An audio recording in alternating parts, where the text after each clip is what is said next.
seriously popular. Welcome to Alas, Vine and Hitchens. I am Sarah Vine. And I am Peter Hitchens. This week, Peter is reflecting on what would have been Margaret Thatcher's 100th birthday and why he still can't bring himself to admire her. And talking of being unable to admire or respect someone, I'll be talking about the conundrum that is Prince Andrew. Please join us after the break. Welcome to Alas, Vine and Hitchens. I am Sarah Vine. She is Sarah Vine, and I am Peter Hitchens. And before we start, we have a present, Peter. We've got post. We have. It's here. Do you want to open it? Well, I thought you might want to open it. Do you want me to open it? It's a parcel. It's a parcel. I think it's a berm. Very old-fashioned. It's I not a don't think berm. so, no. Okay, let's hope it's not a berm. But I'd still prefer for you to open it if you don't mind. It's like Christmas. By the way, if anyone wants to send a present to Peter, you can send him custard creams. He likes those. It's book. No. 2 books. 2 books. 2 volumes, I think, those are the things. 1 each. Oh, how exciting. Britain and Rome, Caesar to Claudius, the exposure of a Renaissance fraud by P.J. O'Gorman. Excellent. It's got a very nice pair of buttocks on the front page. Peter, thank you for your contribution. Thank you so much. Please enjoy mine, it says here. And there's a nice bookmark. I love my bookmark. Mushrooms on it. Well, we will read this and We discuss. will. Thank you so much. Thank you. There you are. Very Open nice. on air. So, Peter, Yes. let's talk about Margaret Thatcher. Yes. It would have been her 100th birthday. There's been an awful lot of stuff about her. And there will be more. Including, I note, by my old friend Tina Godwin, who's got a biography out of her at the moment called, I think it's The Accidental Feminist, Margaret Thatcher, The Accidental Feminist, who claims that she had not 1 but 2 affairs. Which is Yes, rather I scandalous. know. Well, it seems startlingly unlikely to me, but what would I know? Yes.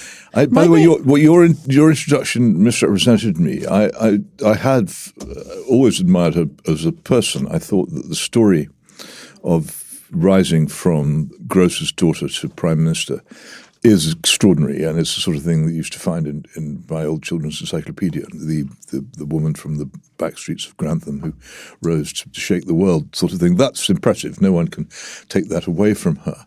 And I also, during the Cold War, I thought that she was absolutely right, and most people were wrong. And I also remember, because I was a political reporter in the early 80s, and that's when I first encountered her as a person, and also encountered the sort of snide gossip of so many people in the political world, that they despised her because she was lower middle class and because she was a woman, therefore basically out of snobbery and out of misogyny.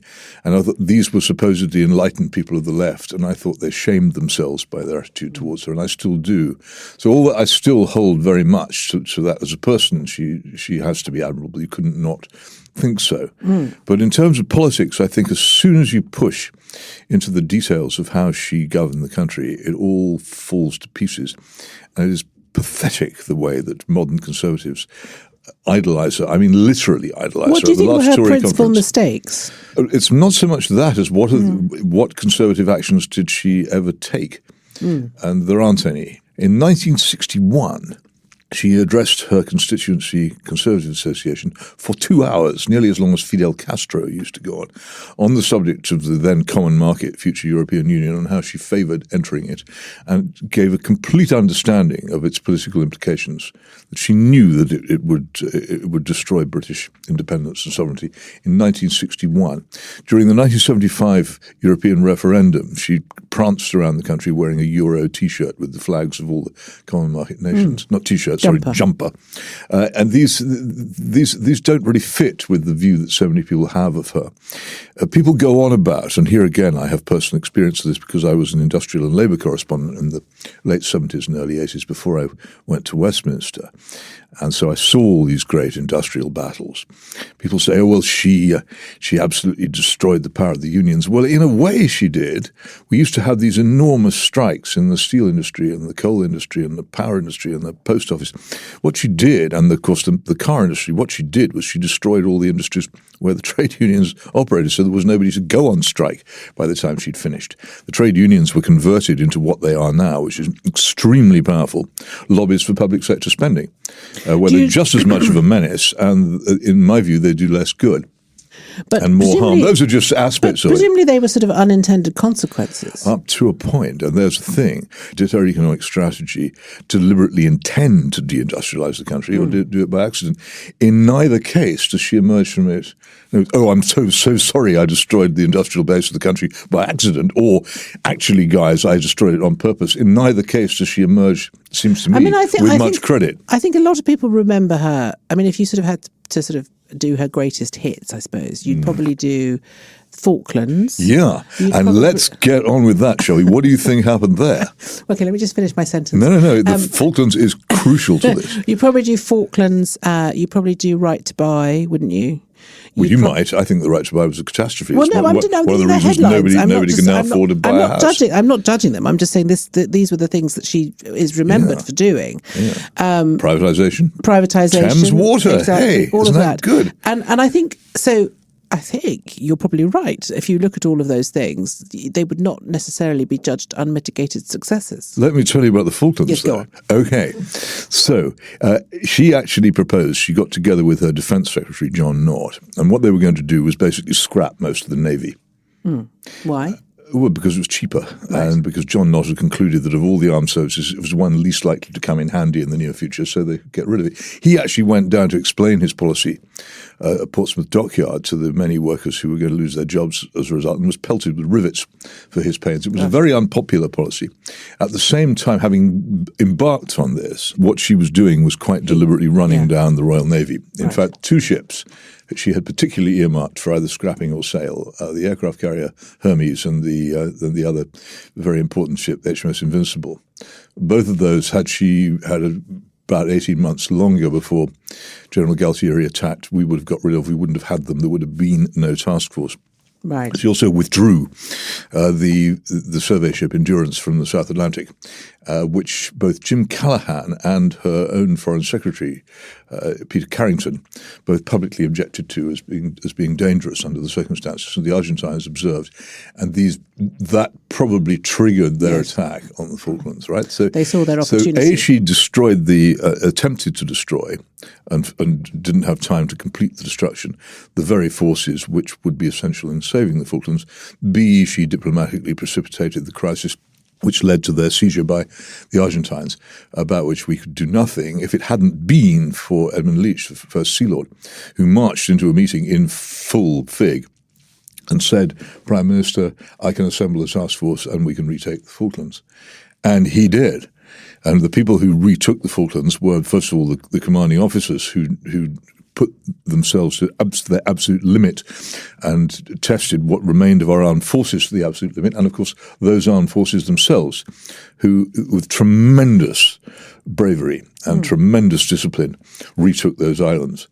And they did it, not her. And if it hadn't been for her, they wouldn't have been in such danger. So I will not have that as being any kind of feather in her cap. She was saved by the Navy. And if you remember, as I do, Britain before the Falklands, she was in deep political trouble. No, I was going to say she was in very deep political trouble because she was very much, she had the SDP Liberal Alliance breathing down her neck, and they were gaining seats hand over fist. And here's the other thing.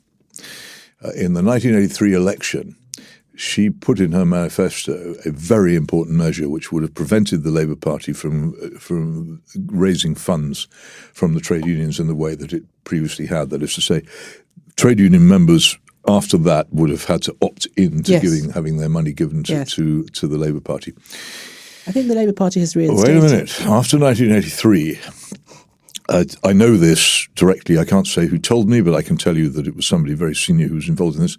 Jim Mortimer, who was then the General Secretary of the Labour Party, came to her and said 2 things. 1, don't do this because it's wrong. You shouldn't use your political power to strangle the funds of opposition parties.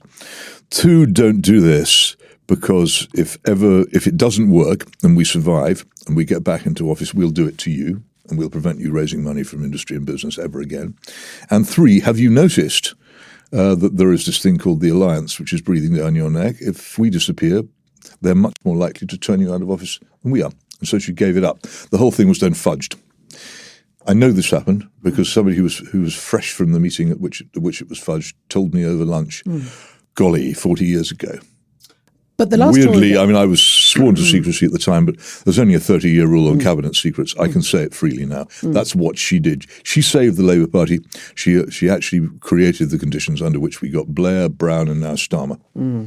I think the Tory party did actually introduce that. No, they introduced a very, very watered-down version of it. Yeah, which they've now, which I think Labour have now I don't know what reversed. the position is now, but I think you'll find that Labour have used their time in power. You have to opt. You don't have to opt in. It's automatic now, I think. But the fact is that what they've introduced after 83 was immensely weaker than what they had planned to do. But nevertheless, she is an icon for Conservatives, and I always She felt. shouldn't be.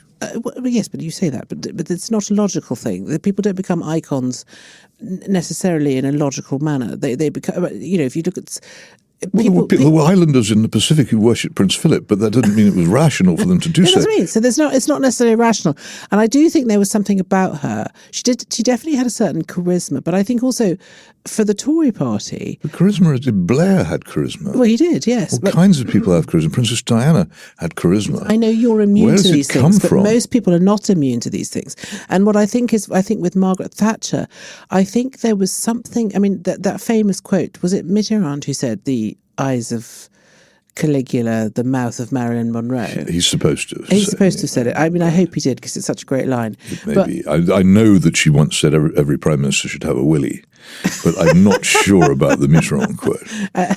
But I think there was something spellbinding about her. I think the fact that she was the first female Prime Minister. She was actually kind of quite attractive in a slightly schoolmistressy, tiny little bit dominatrix sort of a way. No, because please, I think let's get sex out of it, because let's examine her as a person of power. Whatever sex she was. What conservative action did she ever take when she had power? That's not what I'm talking about. It's what I'm talking about. You've explained that she didn't, and I think your arguments are very valid. But I haven't even begun. I'm bringing in. I think that for someone to become Prime Minister, they have to have a certain amount of charisma and Keir Starmer, you mean? And yes, sex appeal. They have to. The population, the voters, essentially have to fancy them, in the way that everyone fancied Blair, in the way that David Cameron cut a bit of a swathe, and lots of people thought he was quite handsome. These things matter because although you are unimpeachable in that respect, a lot of people don't really think very deeply about politics. Well, it's time they did. I mean, that if they started thinking about that, they might find they got better governments than the ones they've had. What worries me is that the Conservative Party, which is supposed to stand for conservatism, has adopted her as a sort of goddess. I call it Thatcherolatry. They will not examine her record. She didn't do anything conservative. Look, her first major post, Education Secretary in the Heath government, 1970 to 74. And at that time, this country still had a very large number of surviving state grammar schools. The Labour Party had embarked on their destruction, but it hadn't completed them. What did she do to restore them? She took away the milk. Nothing. The milk's of no importance. She did nothing. She did absolutely nothing. When she was Education Secretary, she did, in 1968, one of the most significant acts of social legislation in the history of this country in modern times was passed, the Divorce Law Reform Act, which basically created, though it never openly stated it, no-fault divorce in this country, which astoundingly made no discrimination between parents who wanted to get divorced who had children and parents who wanted to get divorced who didn't have children. It's just as easy to break up a marriage with children as it is if you don't have any. And she actually voted against that in 68. But when she came into the enormous power which being Prime Minister gets you, she made no effort to reform or moderate that act. Absolutely none at all. So there was no socially, morally, or politically conservative act she ever undertook. So what you're saying is that she really actually had no true she was conservative liberal. principles. Her admired father, Alderman Roberts, was a liberal. Do you think these were her principles, or do you think she was so closely guided by her aides that she just effectively did what they sort of suggested? No, do you think she herself had a set of values and a set of principles that she believed in? She was an intelligent, organised person. She knew what she was doing.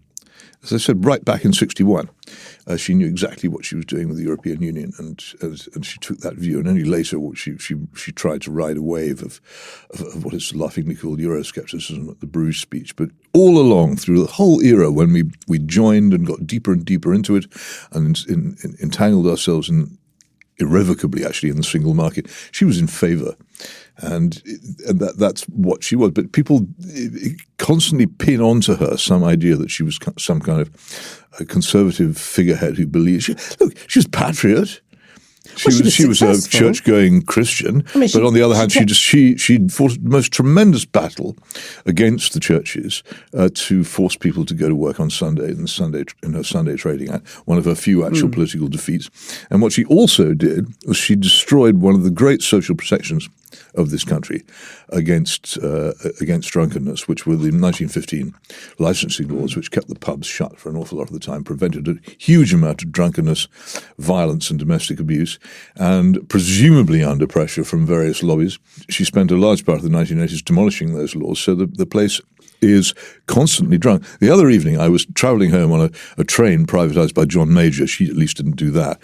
And it suddenly, in the town of Reading, it was taken out of service, zoing, just because they felt like it.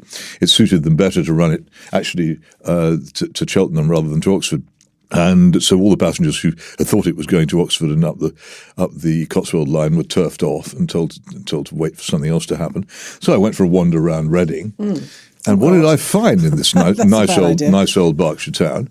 Every single pub on a Saturday evening, round about 8 o'clock, had at least 2 big bouncers in the doorway. Yeah. Britain has become a drunk and violent country as a result of her legislation. She was not a conservative. I won't have it. But she was a successful conservative prime minister. She was a successful political leader. Don't you think those two things are different? So she was a successful conservative prime minister. You say she was not a successful conservative, but the fact is that she did remain in power for a very long time. Well, that's not a matter of success. I mean, one of the things. No, but if you're in politics, if you're a politician in a funny kind of a way, and this is something I do know quite a lot about. If you're a politician, the aim is to remain in power. That's the definition of success. But that's not what you tell. That's not what you tell the public. No, then, but that's what you don't have a manifesto. You don't have a manifesto which says, "If you vote for me, I'll remain in power." You have a manifesto that if you vote for me, I will do the following things. But can I tell you something very important about New Labour? The Labour Party had been obsessing since the 1930s about what they regard as a huge problem, that if they enacted any of their most serious programme, then the Tories would come along and they would repeal it. And they didn't know what to do about it. And then they decided that they would do an extremely clever thing of embedding themselves as people and as principles in the whole legal system. They would change the justice system. They would decide who appointed the judges. They'd take over all the quangos. They would alter the constitution. They would make it absolutely impossible for any conservative government to undo the things that they did. Now, that is what serious politicians who have serious aims do. But the Tories, during their period in power under Margaret Thatcher and John Major, did nothing of the kind. All the things that she was praised for, all the economic gains, the lowered spending, the lowered taxes, vanished like the morning mist as soon as Gordon Brown had his hands on the Treasury. All gone. Yeah, and the 60s revolution, getting rid of the married family and changing the whole moral character of the country was then embodied in that enormous piece of legislation, the Equality Act of 2010. And it went through, and not exactly with Tory support, but certainly not with any serious Tory opposition. The country was transformed. And as a result of their cleverness, it'd be very, very difficult to get any of it back. Nothing of that kind was done with the supposed deep changes of the Thatcher era. They were all very easily reversed. They're very superficial, yeah. Well, perhaps what we're saying here is that the left in this country are much cleverer than the right. That is absolutely true, and it certainly applies to Mrs. Thatcher. But she had some clever people around her. Yeah. But they weren't clever enough to see that because they were so bound up in this sort of Gloriana myth of her being the new Elizabeth I that they could not see that fundamentally it was shallow. Well, I personally think that Kemi Badenoch needs to not, this is a heffalump trap that she needs to not fall into, because the problem that we have with any woman who becomes the leader of the Conservative Party, and we had it to an extent with Theresa May, is that Liz Truss, is that anyone who's ever been a fan of Margaret Thatcher, if someone with a vagina comes along and runs the party, they immediately think, oh, it's the new Margaret Thatcher. Well, you have to say that Kemi Badenoch did go around wearing clothes which Margaret Thatcher might easily have worn before and played up on this. Well, I mean, bit, but did she again, not? that's what I would term sort of political spin rather than any. Whatever it was, she knew what triggers she was Well, flicking. yes, and it has a certain currency with a certain type of conservative. That's why everyone gets so excited about her.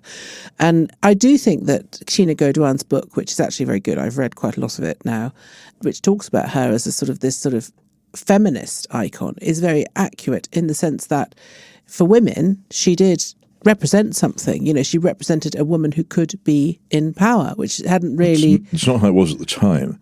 Feminists, No, it wasn't at all like that at the time. Pretty Hated much her. said she was No, they said generous. she was a traitor. She was not at all No, she was a traitor to the cause, and she wasn't the right person. They admired others and loathed her. They absolutely loathed her, but that was because she was a conservative. Move in those circles without hearing her voice mocked, without hearing her sneered at. That, as I say, I objected to at the time, and I still. But the thing is, it was because she was a conservative woman. If she had been a left-wing woman, they would have loved it. The thing is, it's a bit like this whole, peace deal in the Middle East.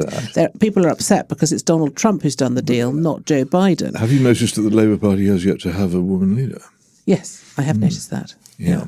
I think the Labour Party does have a barrier to that sort of thing. I think it's a real boys' club. Well, there you are then. But I here and still and all, I do maintain until my dying day that Margaret Thatcher was not a conservative, and she did not greatly improve the country, and she's wildly overpraised. And on that bombshell, I hope the listeners will write in and argue with you about this. Well, let them try is all I can say. Let them try. I spent Monday evening with your ex-husband arguing this. Oh, did you? What did he say? He was very heroic because the main speaker on the other side had to drop out at the last minute, and Michael stood in. This was on Monday. Yeah. Literally at 20 minutes' notice, he turned up and made the main speech for the proposition. So he was in some difficulty, and he hadn't had any time to prepare. He made a fine job of a terrible case. Good, as he often does. Join us after the break if you can, where we'll be discussing Prince Andrew. Welcome back to Alas, Vine and Hitchens. I am still Sarah Vine and he is still Peter Hitchens. I am. And we were going to talk about Prince Andrew. There have been further revelations, quite creepy ones actually, in the Mail on Sunday, that Andrew told Jeffrey Epstein in an email that we are all in this together, and then said rather spookily, "We will play again soon," which I don't know, I find that really strange, but it's also because it's followed by 4 exclamation marks, which frankly somebody with his education should not do. But Prince Andrew, there's a sort of drip of revelations about his relationship with Epstein, and this latest email actually is sort of bad in the sense that it shows that he lied about when he had last seen Epstein. Apparently he said, I've got nothing more to do with him, and then he wrote this email the day after the photograph had been published with him and Jeffrey. Everyone keeps saying, what should King Charles do about his brother? He's been stripped of all his honorifics. He's not got any charitable stuff anymore. All his military stuff's been taken away. But he's still living in Royal Lodge. He still turns up at sort of royal events. And people keep saying, what should the king do? And I just think, actually, Prince Andrew needs to resolve this problem. It's of his own making. He is the person who had this friendship with Epstein and, went on all the private jets and all this kind of stuff. And I think it's time that he just sort of stepped up to the plate and basically said, okay, I can see that I'm a real liability for this family, which he is, and I'm going to take myself out of the equation. I'll, give me a nice cottage somewhere remote, Sandringham, whatever, and I'll just do gardening for the rest of my life. I just don't understand why it is that he won't do that. If I was in his situation, the late Queen's legacy is this royal family, and he is quite honestly undermining it quite severely. I mean, people are really unhappy with him and they find him really obnoxious, and he is a stick with which to beat the monarchy. And I think if he had any decency at all, which apparently people tell me all the time he has lots of that, not that I've seen much evidence of it, but that's fine. I'm prepared to accept that he does. Why doesn't he take himself out of the equation? Why does he insist on carrying on living in Royal Lodge and acting as though he were perfectly legitimate second son of... I just don't understand it. I don't wish to be in any way turned into an advocate for the Duke of York, because I'm not. But you raise in my mind certain questions. where would you want him to live? Well, I mean, there must be some decent house on an estate, on a royal estate, Sandringham, Balmoral, where he can go and live, which is not in Windsor. I mean, the other problem is that the Walesers have decided to move to Windsor permanently now. They've got this new house that's going to be their forever home. And I think the problem that Andrew has, I mean, what I suggest is also to Andrew's advantage, because the king is quite a sort of gentle, indulgent soul, I think, with his brother. And I think while he remains on the throne, I think Andrew would probably be okay. But I don't think William is going to put up with this stuff. Maybe not, but it's and a I think very things simple could point. get very ugly for Andrew if he doesn't sort this out. You're speaking of him as if he's a politician or perhaps a civil servant. You can't resign from being the son of the late Queen. No, you can't. You absolutely That's can't. I'm not suggesting that he do that. And also, he couldn't conceivably be allowed to exist outside some sort of protection. No, he'd have to live on a royal estate. There has to be some sort of seclusion for him. Yeah. And something in me revolts against demanding that someone's thrown out of his house as well. I don't know what it is, but I just feel... But it's not his house. It belongs to the Crown. But I think hasn't he lawfully... He has a lease on it until... taken out a lease on until it. 2078. But it cost him an absolute fortune. Well, I don't doubt it, but is ridiculous. There's something about demanding that people be chucked out of their homes that... But I'm sorry. Deep down, I don't like it, and I don't. In life, circumstances sometimes change. Golly, yes. Okay, and sometimes people do things that make them, either they lose their money or they do. I'm not suggesting that he goes and lives in a council flat in Bermondsey. I'm just saying he doesn't have to be living in this very incendiary place, which is clearly. He doesn't need to be visible in the way that he is. This constant attempt to sort of be with all the other royals at all the other stuff it's just stop doing that, because whoever's leaking this stuff is going to carry on leaking it until you take yourself out of the limelight. So it would seem. It is worth saying that he's never actually been convicted of any impropriety. And the other side has never really been put, unless you count there's... Yes. I mean, any public event which makes a national heroine, Emily Maitlis must have something wrong But with the thing is, what needs to happen is he needs to understand his situation, and he needs to be realistic about it, and he needs to be a grown up, and instead of just sort of digging his heels in and being entitled and all of these things, he just needs to say, okay, I can see that this is not great for the royal family. The royal family has had quite a wobbly few years and is likely to have quite a wobbly few years. And we have a Labour government. What we don't want is Parliament getting together, as they could well do, and removing his dukedom, which, has been mooted. And there are quite a lot of people who don't like the monarchy now, and they are in power. I know. And I think, for the sake of the late Queen, and also King Charles, who's been very ill and is still quite, ill, and under a great deal of stress, partly because of his idiot son, but, that I think that Andrew should just a little bit fall on his sword and do the right thing. I think the most important thing here is protecting the monarchy. Do you believe in the monarchy? I believe in God, the Father Almighty, a maker of heaven and earth. The other things I have opinions on. Right. Of course, I want the country to be a constitutional monarchy, though for many years I've thought that the best way to do this would be to have no monarch, but just have a constitutional monarchy without any people involved, because it's the people who cause all the trouble, as we see here. So you could have a sort of regent who turned up on occasions and with some ostrich plumes and a sword, but you didn't actually have a royal family anymore. They went to live in the Channel Islands or something. But I don't think I would want to go around sacrificing any individual human being, particularly one who is the father of daughters, for the sake of an institution. Okay, actually, that doesn't appeal to me. No, okay. I mean, I just think that the more of these stories come out against him, the harder it becomes for those of us who like the monarchy and believe in it to defend it. Because, I agree with you. It's just very undermining. And I think that his performance on Newsnight was disastrous, let's be honest. And I actually, when I watched it, I actually felt a little bit sorry for him, because I could tell that this was a man who wasn't used to being asked to explain himself in any way. Well, it's being unskilled at giving interviews. Exactly. I mean, totally. But is that some sort of crime? There are No, it's not. There are a lot of very wicked people in this world who've done terrible things, who could have been interviewed by the same people under the same circumstances and would have come done out much better. smelling sweet. No, exactly. Well, anyway, do let us know what you think, whether you agree with me or whether you think we should leave him alone. You can email us, elas@mailonline.co.uk, or there are WhatsApps that you can send things to 07796 657 512, and please start your message with the word alas, and you can also leave a comment on Spotify. So, to our emails, which is always my favourite part of this show. Hello, Sarah and Peter. With our traditional two-party politics fragmenting into a 5+ jamboree, represented by all colours of the rainbow, what are your thoughts on the Green Party and the next 4 years? With this gap on the left, far left of Corbyn and Sultana stalling, the Greens seem to be lapping up the attention. Also, do you feel this is something recent Lib Dem voters might be persuaded towards? As important as social care is, it seems to be the only thing the Lib Dems go on about. Luke from Walton-on-Thames, what do you think, Peter?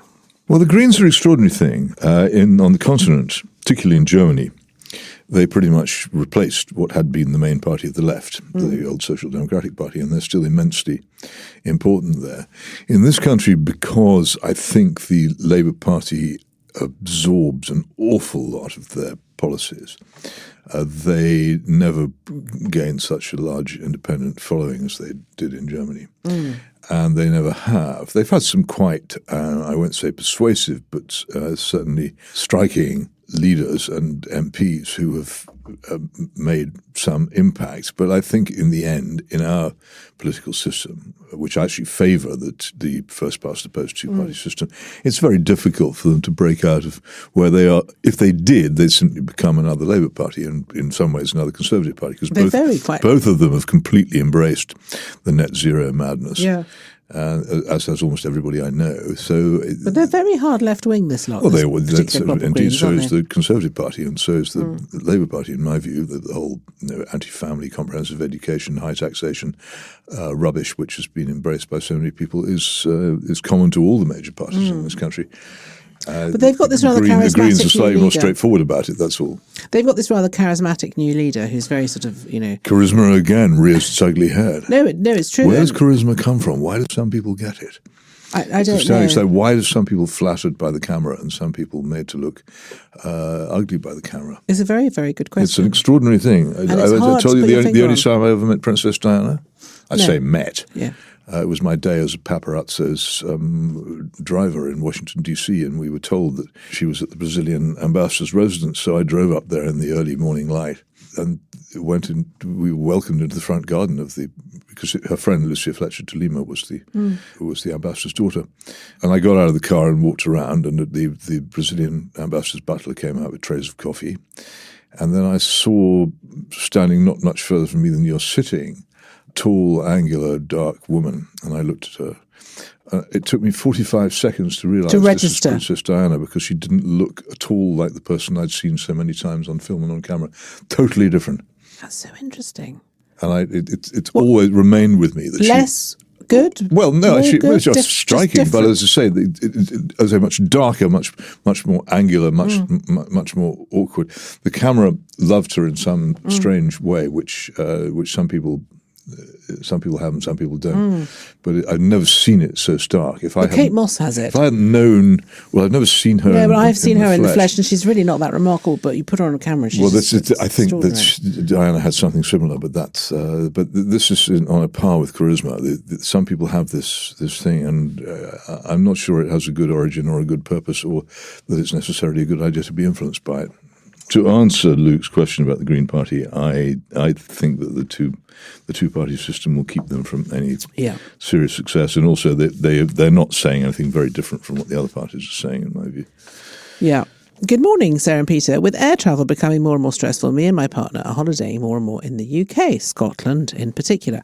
I was wondering what your thoughts were on some of your favourite places to visit and or holiday in the UK. Peter seems like a Blackpool Pleasure Beach kind of a guy. Terry from Manchester.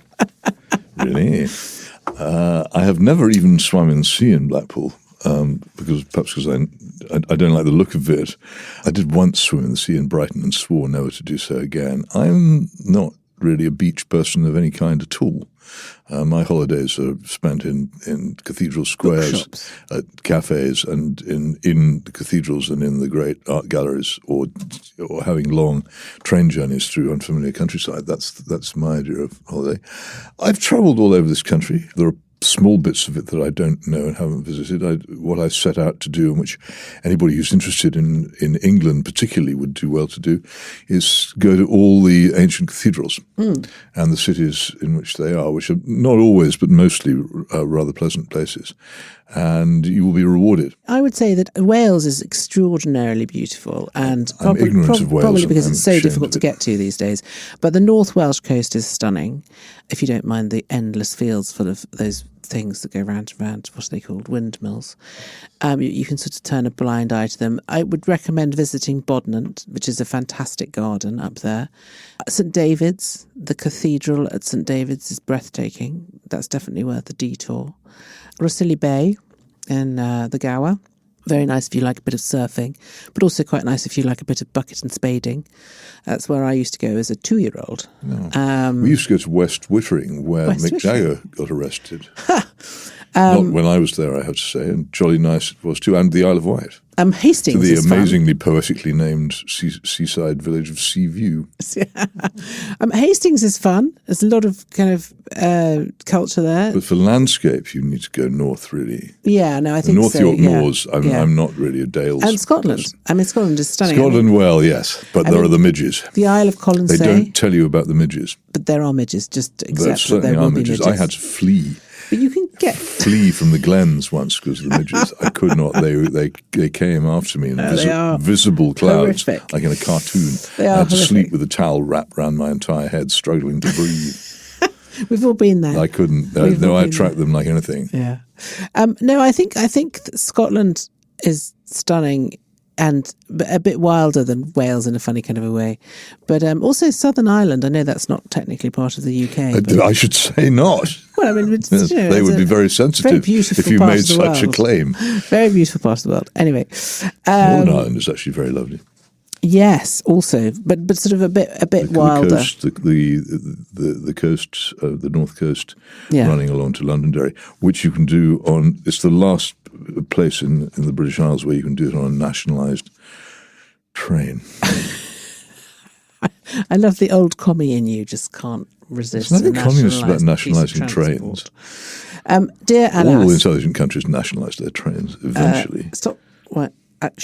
I enjoy Peter's legitimate, probably harsh criticism of British politicians, both living and dead, but are there any living politicians, preferably currently serving, who either of you genuinely admire and respect?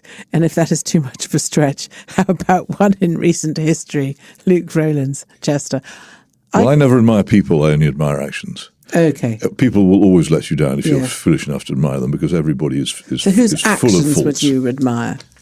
Whose actions do you think are? Is there any politician who has done some good I have actions? a very soft spot for the Duke of Wellington. I don't think he's currently alive, is he? He isn't alive, but we were allowed to mention dead people, as I understand it. Okay.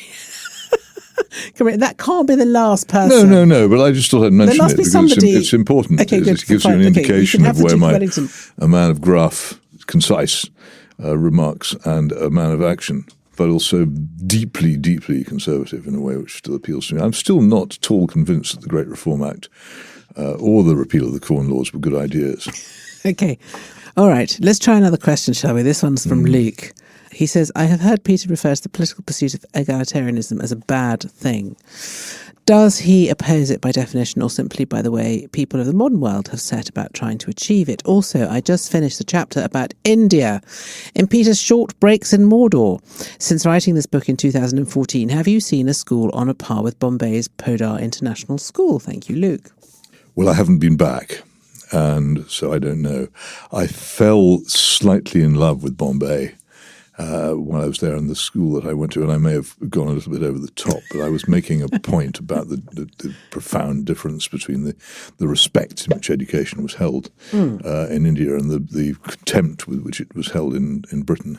So forgive me maybe for being a bit too But do you think that's because propagandist. education in Britain is totally free and available to all? No, absolutely not. I always think people no, appreciate things less when they don't have to pay for them. I But feel you the don't same have to about pay the for them. NHS. People tell me about that I'm getting NHS treatment free. I say, absolutely not. Have you seen my tax bill? No, exactly. I pay enormous amounts of money So for these people, things. but You people pay for think them. it's free. They genuinely do think it's free. They then think the I'd schools and advise the them to roads stop and the doing that. the NHS is free, and as a result, they abuse it. So and I've had Work out how much you're paying for it is my advice, Yeah. and then reckon up to yourself: am I getting anything remotely resembling value for money? And be discontented. Yeah. But I remember when I came back to the UK from Italy, I remember I've been being struck by how little people appreciated schools and also the free healthcare. And I think for me it was because they didn't really understand what it was like not to have it. Do you know what I mean? It was also, I would put in that bracket also the BBC. So if you grew up, as I did, in a country like Italy, which doesn't have a national broadcaster, which isn't held to any sort of standard whatsoever, you just end up with television programmes produced by Silvio Berlusconi's company, which are just basically women taking their clothes off. Isn't that what we have? Well, we sort of do now, but in those days, the BBC was still pretty kind of rigorous and actually quite amazing in terms of its quality. And there were standards, there were definite standards, and you could see them. But that was because I was a starving person. Do you just what I'm saying? So I'm saying that if you don't grow up with these things and you don't take them for granted, you do appreciate them in a way that perhaps a lot of people in this country don't. No doubt. How did we get here? Oh, Bombay Podar International School. As in the sense that you said, I don't think people appreciate the value of education in Britain. Well, it wasn't a value for money question. It was that if anybody set out with a political program to reform our education system in the ways in which it needs reforming, would anyone actually vote for it? No. And the chances, it seems to me, I used to think they might, but I don't think so now. No. Well, you get in the end what you want. That's one of the things about equality. But the question was also about egalitarianism. I think everybody's equal before God, and I think they're technically equal before the law, though we all know perfectly well that in practice that doesn't work. But the idea that people are equal full stop is a utopian fantasy, which can only lead to disaster if anyone tries to implement it. Because of the fundamental inequality of people, what you have to do is to recognize the fundamental inequality of people, and to if you're trying to run a serious civilized society, to make it as undamaging as possible. But that's as far as you can go. To aim for equality as a principle is craziness. Well, it's idiotic. Not possible. Well, you can try. I've seen attempts to do it. Final question. Alas, I was wondering what Sarah and Peter's favourite city to visit is. I ask because when I was studying, my university society invited Peter to give a talk, and in his email politely declining the offer, Peter gave a very eloquent admonishment of the concept of airport security, which would have soured any visit to Dublin for him. Eavesdropping from Ireland, many thanks. Yes, I think I wrote, so as soon as you build a railway tunnel from Liverpool to Dublin, I'm in it. But Or a cycle lane. Well, you can go by boat, but if you're trying to keep an appointment, I mean, I have done speaking engagements in Dublin, and I do love Dublin. Particularly Trinity College, which is one of the most beautiful places. The library of Trinity College is one of the loveliest libraries in the world, for instance. In Dublin, I very much like. But the idea of flying is just so awful to me now, especially with the security palaver and everything else, that I just try not to do it.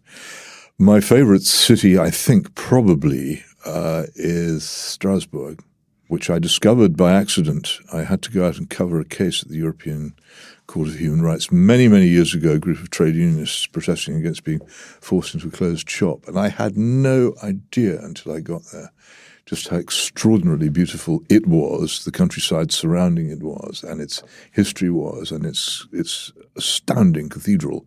It is really one of the most extraordinarily lovely and rewarding cities that I know. I shouldn't say so, really, because I don't particularly want it to become any fuller of tourists than it already is. But the honest answer to the question is, if I had to say, that would be the one I would mention. It is glorious. I think my answer, city-wise, would probably be Venice. I just love Venice. I lived there once for a while. It was fabulous. I don't know. I've been reading I've obviously been there a few times. I first went in 1974, but do you read the novels of Donna Leon? Yes. And her Italian police hero. abiding impression that I get, as I say, I haven't been there for about 15 years now, is of a place horrendously corrupt. Yeah, and I think would be to live in would be it is enormously. But I think that's appropriate because I love that it's got this sort of dark energy. Well. And decrepit. It's got this dark, decrepit energy, and yet it remains incredibly beautiful and sort of intensely beguiling. And there's just so much history packed into such a small space.